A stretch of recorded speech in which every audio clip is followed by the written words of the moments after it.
Freedom for All by Neville Goddard. This book has been written to show you how to achieve your objectives. Apply the principle expressed herein, and all the inhabitants of earth cannot stop you from realizing your desires. Foreword. Public opinion will not long endure a theory which does not work in practice.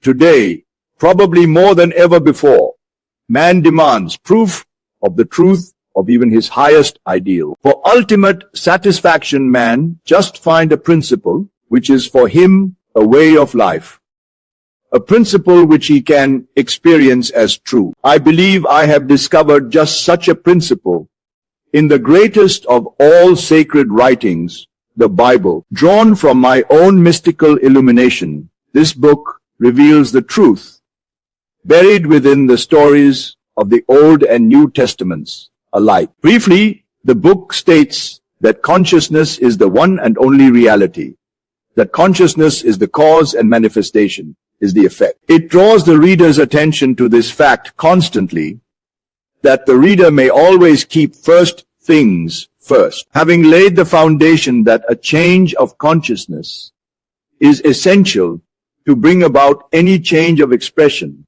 this book explains to the reader a dozen different ways to bring about such a change of consciousness. This is a realistic and constructive principle that works.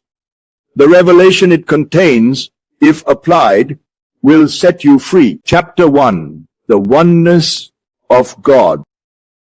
Hear, O Israel, the Lord our God is one Lord.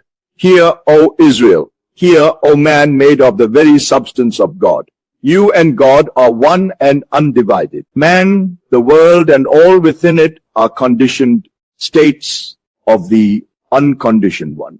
God, you are this one. You are God conditioned as man. All that you believe God to be, you are, but you will never know this to be true until you stop claiming it of another and recognize this seeming other to be yourself. God and man, spirit and matter, the formless and the formed, the creator and the creation, the cause and the effect, your Father and you are one. This one, in whom all conditioned states live and move and have their being, is your I am, your unconditioned consciousness.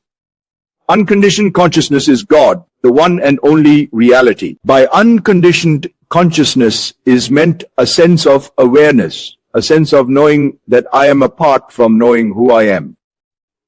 The consciousness of being divorced from that which I am conscious of being. I am aware of being man, but I need not be man to be aware of being. Before I became aware of being someone, I unconditioned awareness was aware of being.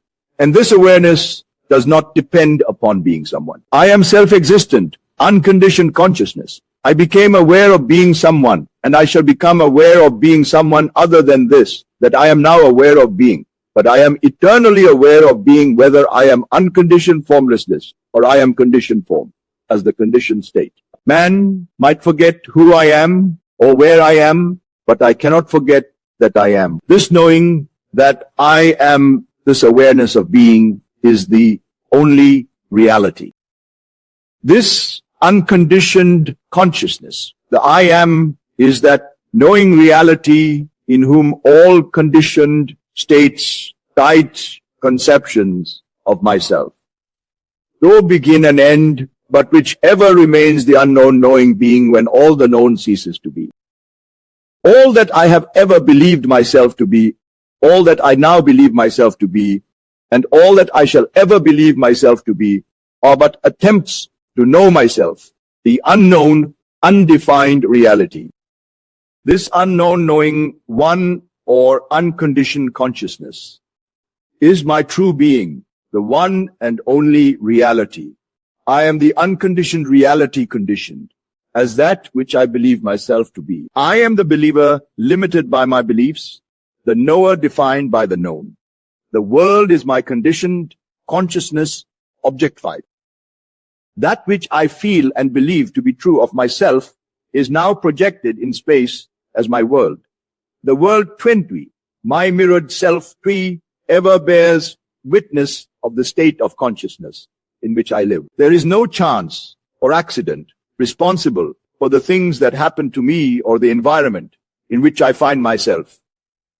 Nor is predestined fate the author of my fortunes or misfortunes. Innocence and guilt are mere words with no meaning to the law of consciousness, except as they reflect the state of consciousness itself.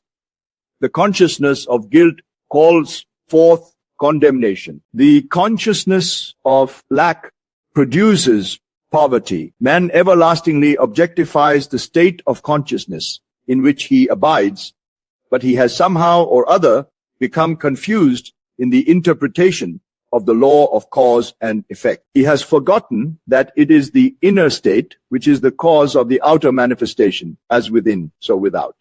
And in his forgetfulness, he believes that an outside God has his own peculiar reason for doing things, such reasons being beyond the comprehension of mere man. Or he believes that people are suffering because of past mistakes which have been forgotten by the conscious mind. Or, again, that blind chance alone plays the part of God. One day man will realize that his own I amness is the God he has been seeking throughout the ages, and that his own sense of awareness, his consciousness of being only, is the one and only reality. The most difficult thing for man to really grasp is this, that the I amness in himself is God. It is his true being or father state, the only state he can be sure of. The Son, his conception of himself, is an illusion. He always knows that he is, but that which he is an illusion created by himself, the Father, in an attempt at self-definition.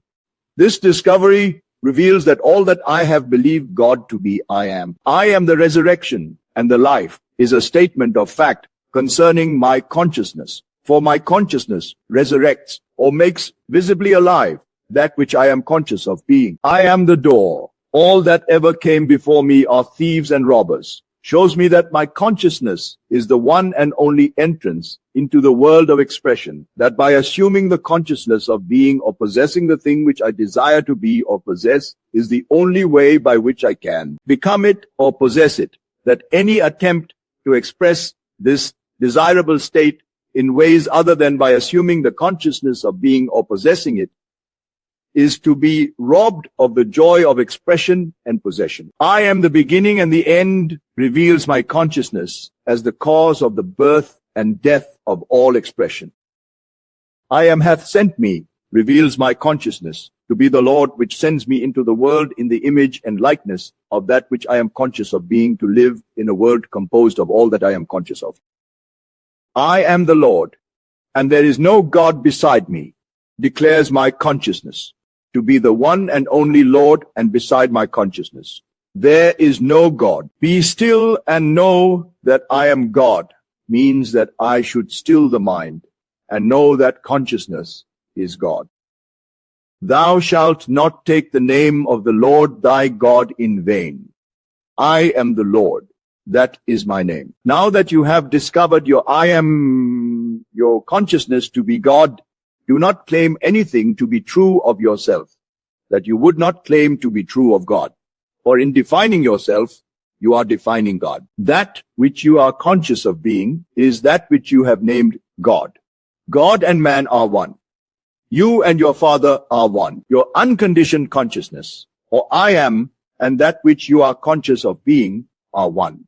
The conceiver and the conception are one. If your conception of yourself is less than that which you claim as true of God, you have robbed God, the Father, because you, the Son or conception, bear witness of the Father or conceiver. Do not take the magical name of God, I am, in vain, for you will not be held guiltless. You must express all that you claim yourself to be. Name God by consciously defining yourself as your highest ideal.